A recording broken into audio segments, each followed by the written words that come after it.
Pour perdre du ventre, l'idée n'est pas de faire un régime, mais de mieux s'alimenter pour déstocker progressivement. Voici comment adopter progressivement les bons réflexes ventre plat, avec la coach sportive Lucille Woodward. Le ventre est souvent notre complexe numéro 1. Trop grassouillet, trop mou, pas assez musclé, et après ces longs mois de confinement, déconfinement, reconfinement sans beaucoup d'exercice physique et avec un peu plus de grignotage, on le trouve encore plus inesthétique.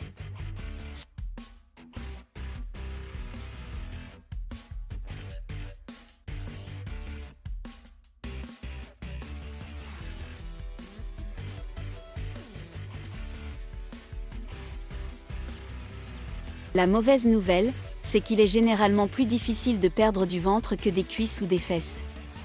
En plus, dans certaines familles, la prise de ventre est un peu héritée. Mais même s'il est plus difficile de lutter contre la génétique, en adoptant de bons gestes, on peut tonifier cette partie de notre anatomie. La bonne nouvelle, c'est que ces kilos nouvellement gagnés ne sont pas encore installés. Il est donc plus facile de les perdre et de retrouver un ventre plat. Pour cela, on adopte les aliments qui ne feront pas gonfler et on suit les conseils de la coach sport et nutrition Lucille Woodward. 1 de 15.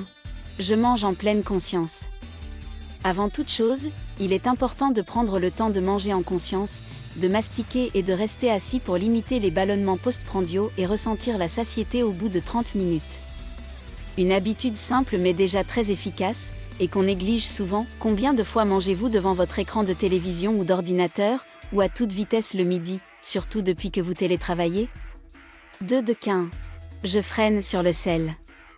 Le sel augmente l'appétit et favorise la rétention d'eau, qui fait gonfler le bas du corps et le ventre.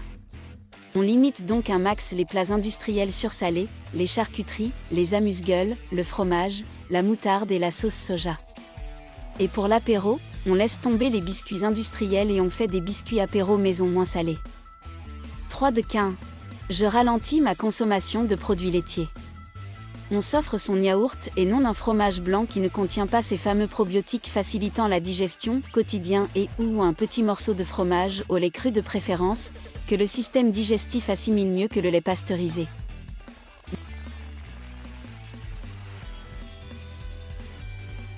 Mais pas davantage.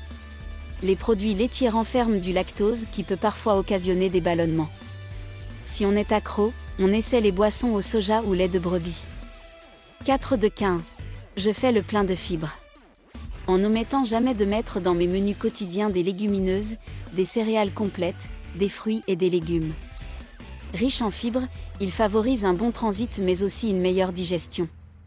Donc un ventre plat, en pleine forme. 5 de 15. J'essaie les oligo-éléments. Le chrome augmente l'efficacité de l'insuline et régule la glycémie avec, pour effet, un meilleur contrôle de la faim et des pulsions sucrées. Le L-tryptophane, quant à lui, augmente le taux de sérotonine dans le cerveau, ce qui a pour effet de faire disparaître les envies de sucre de l'organisme. 6 de 15. J'arrête le sucre blanc. Et je le remplace par du sucre complet ou intégral qui contient potassium, magnésium, calcium et phosphore, du sirop d'agave ou de la sève de kitulle. Et comme ils sont très aromatiques, on en met moins. 7 de 15. Je bois un jus de citron tous les matins.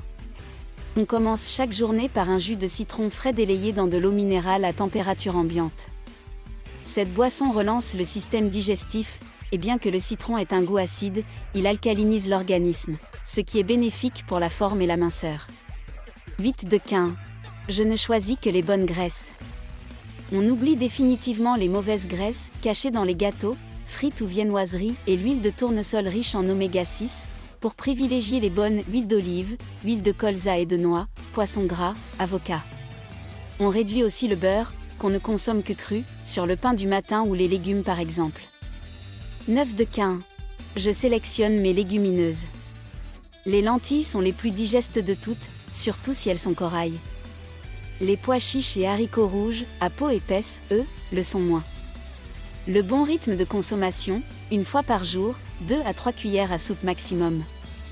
Quand on a des soucis digestifs, il vaut mieux mélanger 3/4 de céréales et 1/4 de légumes secs au lieu de 2 de 3 à 1 de 3 si on n'a pas de problème. On veille aussi à bien les laisser tremper et à les cuire longuement, voire à les mixer parfois. 10 de 15. j'ai le réflexe huiles essentielles. Basilic, carvi, fenouil, estragon ou menthe poivrée, on mélange une goutte de l'une de ces huiles essentielles à une cuillerée à soupe d'huile de colza pour assaisonner ses entrées, poissons grillés, légumes vapeur. Gourmandise et bonne digestion assurée. 11 de quin. Je pense aux épices. Les épices et les aromates en général, notamment le carvi et l'anis vert, sont des champions anti-ballonnement. Alors on les saupoudre sur toutes ces préparations. En plus, ces condiments permettent d'avoir la main plus légère en sel et en sucre. 12 de quin. Je grille légèrement mon pain.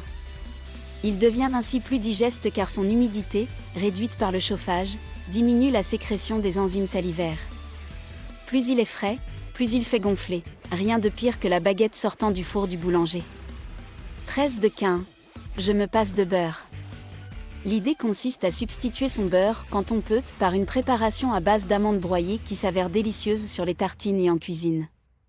De plus, elle apporte de bons acides gras et protéines. 14 de quin.